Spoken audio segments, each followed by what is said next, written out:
ये कुरान मजीद में जिक्र की गई सच्ची कहानी है। ये उन लोगों की कहानी है जो अल्लाह पर ईमान तो रखते थे, मगर समझते थे कि वो अल्लाह को धोखा दे सकते हैं।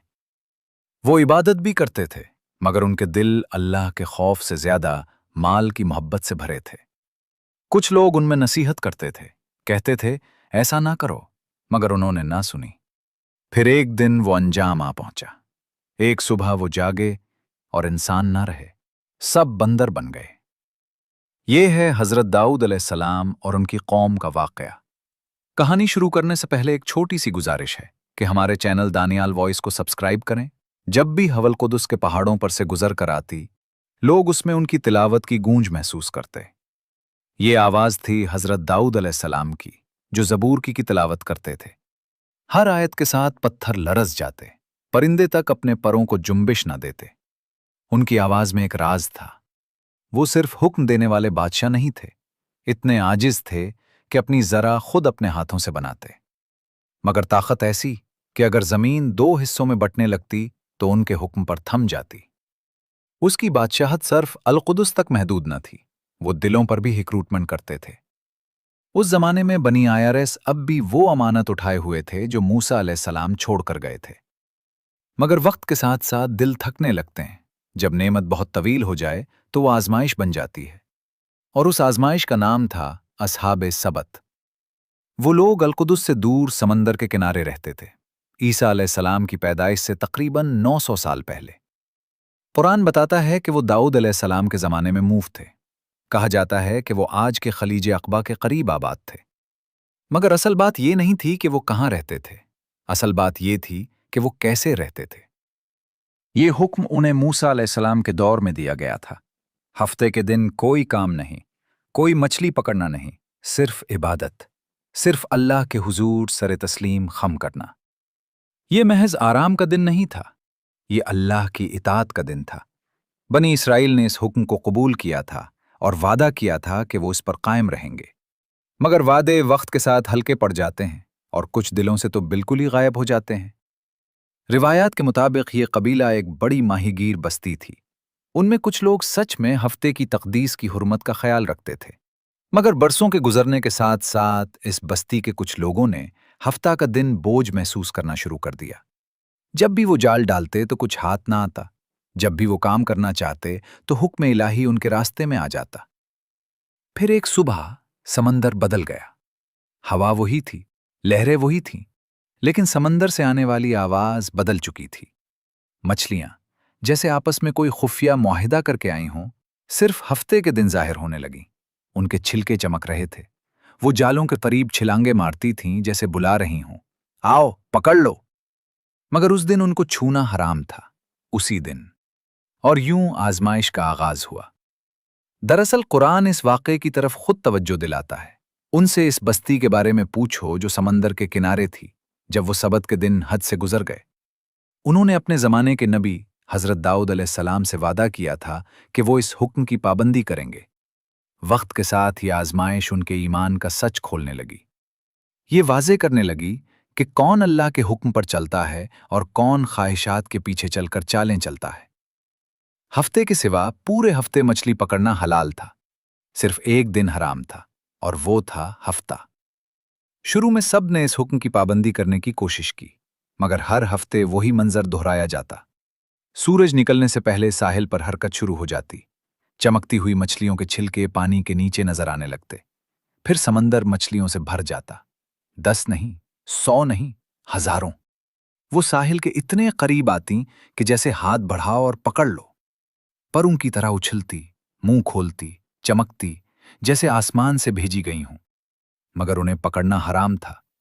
जुमा, इतवार और बाकी दिनों में वो मछलियां तकरीबन गायब रहती। सिर्फ हफ्ते के दिन समंदर गोया जिंदगी से फट पड़ता था। ऐसी कसरत कि किसी ने कभी न देखी थी। लोग साहिल पर खड़े होकर हैरान थे। कुछ बस मछलियों को देखते रहते, कुछ सर पकड़कर रोते, और कुछ बिल्कुल खामोश रह जाते। कुरान ये हकीकत साफ बयान करता है। मछलियां उनके सामने उनके सब्त के दिन आती थीं और दूसरे दिनों में गायब रहतीं।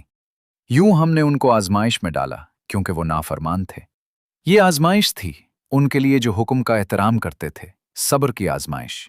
और उनके लिए जो दिल में बगावत रखते थे, ख्वाहिश की आजमाइश। मगर कमजोर ईमान वालों के लिए सब्त का सुकूत ज्यादा देर ना चला। शैतान उनके पास सरगोशियां लेकर आया।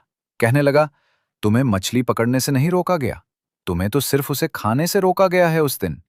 एक खतरनाक जुमला, मगर बज़ाहिर बहुत मंतकी। उसने एक चाल पेश की जो दरअसल दाम था। जुम्मा की रात जाल डाल दो और इतवार को निकाल लो। हफ्ते को तो हाथ नहीं लगाते, तो फिर कौन सा हुक्म टूटा? ये ख्याल साहिल किनारे चुपके चुपके फैलने लगा। पहले एक आदमी ने कहा, फिर 3 ने मान लिया। एक हफ्ते में तकरीबन हर घर में यही सरगोशियां थीं। हम पकड़ नहीं रहे, बस तैयारी कर रहे हैं। जुम्मा को जाल डालते हैं, हफ्ते को हाथ नहीं लगाते, इतवार को निकाल लेते हैं, इसमें क्या बुराई है? बातें मासूम लगती थीं, मगर उनकी बू बदबूदार थी, क्योंकि ये ख्याल पाक दिलों से नहीं निकला था। ये शैतान की सरगोशी थी जो उनके अंदर जा बैठी थी। और वाकई बहुत से लोग उसमें फंस गए। उन्होंने हुक्म तोड़ा, मगर खुल्लम खुल्ला नहीं, चाल से, धोखे से।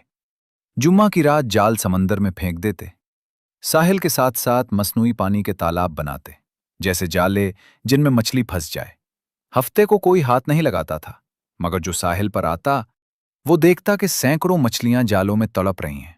कोई हाथ नहीं लगाता था, जाहिरी तौर पर।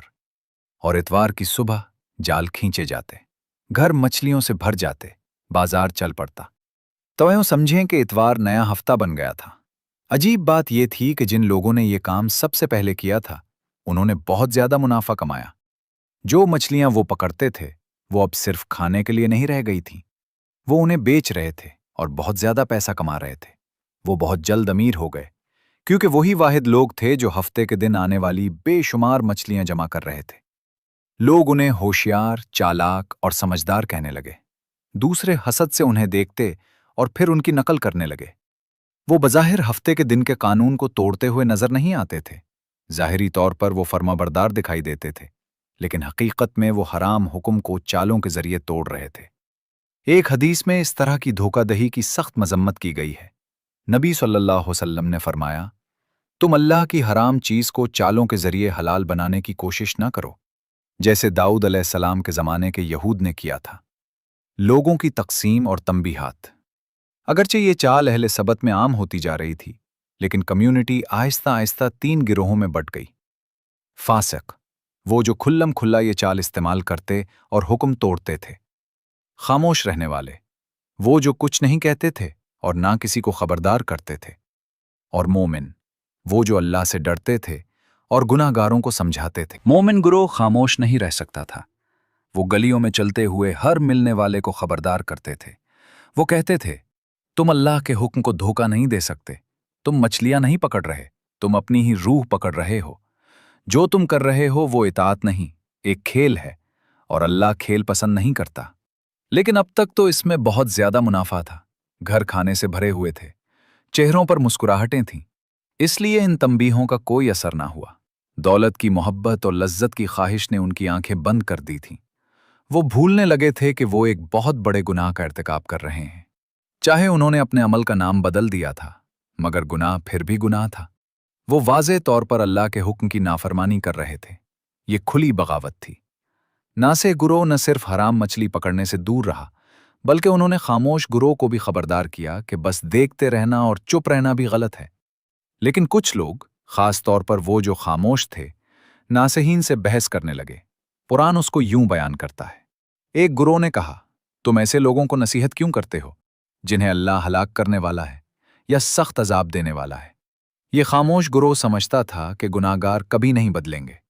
वो समझते थे कि नसीहत करना वक्त का ज़या है। इनके नज़दीक बागी मछेरों का अंजाम तय हो चुका था। वो जल्द ही तबाह होने वाले थे, तो फिर उन्हें मजीद समझाने का फ़ायदा क्या? मगर वो मोमिन जो नसीहत करते थे, जवाब में 2 बातें कहते थे। वो कहते हैं, ताकि हम अपने रब के सामने उज़्र पेश कर सकें और शायद वो डर जाएं। यानी हम इसलिए नसीहत करते हैं कि हम अल्लाह से कह सकें कि हमने अपना फ़र्ज़ अदा किया। हम ये नहीं चाहते कि हमसे पूछा जाए कि जब तुम्हें समझाना चाहिए था तो तुमने क्यों नहीं समझाया। और कौन जानता है, शायद वो बात मान ले, शायद वो अजाब से डरें और अल्लाह की तरफ पलट आएं। हम उन्हें रोकने की कोशिश कर रहे हैं, क्योंकि हमें अब भी उम्मीद है। इस मरहले पर लोगों की हालत वाज़ेह थी। एक गुरोह खुल्लम खुल्ला हराम करता था और बात नहीं सुनता था। दूसरा गुरोह मोमिनों का था, जो जितना हो सकता था नसीहत करते थे। और तीसरा गुरोह वो था जो मायूस हो चुका था, खामोश था और बस अफसुर्दगी से देखता रहता था। तफसीर के उलमा कहते हैं कि ये तीसरा गुरोह पहले गुनाहगारों को समझाता था, मगर जब कोई असर ना हुआ तो वो खामोश हो गए।